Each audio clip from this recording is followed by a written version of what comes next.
আসসালামু আলাইকুম বন্ধুরা, আমার নতুন একটা ভিডিওতে সবাইকে ওয়েলকাম জানিয়ে ভিডিওটি শুরু করছি। তো এখানে প্রথমে আমি কিছুটা পরিমাণে লাউ পাতা নিয়েছি, মানে লাউ শাক যেটাকে বলি, খুবই কচি লাউ শাক নিয়েছি আমি, আর 3টা পাতা নিয়েছি। আর এই লাউ পাতাগুলো আমি ভালো করে বেছে নিব, পোকা যেন না থাকে বা লাউ পাতার মধ্যে কোনো নোংরা আটকে না থাকে, সেই জন্য লাউ পাতাটাকে ভালো করে বেছে এখন কেটে নেব। বাচ্চাদেরকে শাক সবজি খাওয়ানো কিন্তু খুবই উপকারী, খুবই প্রয়োজন বাচ্চাদেরকে শাক সবজি খাওয়ানোর।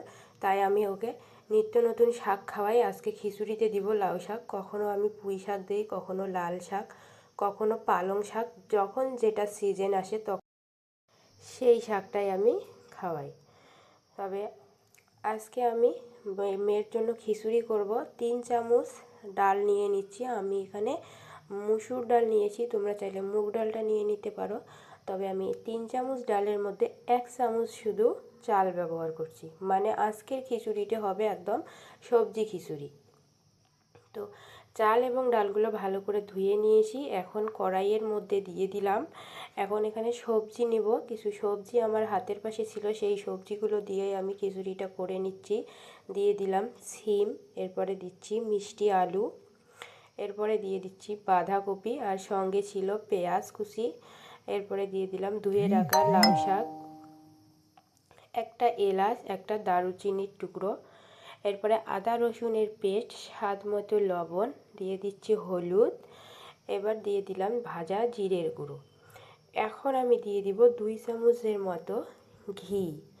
আমি এখানে খাঁটি গাওয়া ঘিটা নিয়েছি, তোমরা বাজারের কেনা ঘিটাও নিতে পারো। তো ঘি দিয়ে এখন আমি সবগুলোকে ভালো করে একটু ভেজে নেব। এতক্ষণ পর্যন্ত আমার চুলার আঁচ কিন্তু বন্ধ ছিল, এখন চুলার আঁচটা আমি হাই করে দিয়ে 1 মিনিটের মতো সব কিছুকে ভেজে নেব।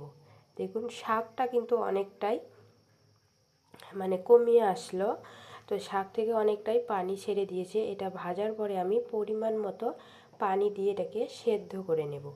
আর বাচ্চাদের খাবারে কিন্তু যথাসম্ভব পানি দিয়ে পুরোপুরি সেদ্ধ করে বাচ্চাকে খাওয়াবেন। হাফ সেদ্ধ জিনিস কখনোই বাচ্চাকে খাওয়াবেন না। আর একটা কথা বলি বন্ধুরা, শীতকালে কিন্তু বিভিন্ন রকম সবজি পাওয়া যায় বাজারে। আমার হাতের পাশে যে সবজিগুলো ছিল আমি সেই সবজি দিয়েই খিচুড়িটা রান্না করেছি। তোমাদের হাতের পাশে যেই সবজিগুলো থাকবে তোমরা সেটা দিয়েই খিচুড়িটা রান্না করতে পারো।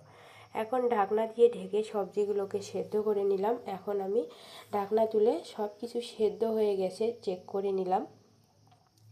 এবার একটা আলু ম্যাশার দিয়ে খাবারগুলো ভালো করে ম্যাশ করে নেব। তোমরা যারা 1 বছরের নিচের বাচ্চাদের ক্ষেত্রে এই খাবারটা রান্না করবে তাদের ক্ষেত্রে বলবো খাবারটা একদম মিহি করে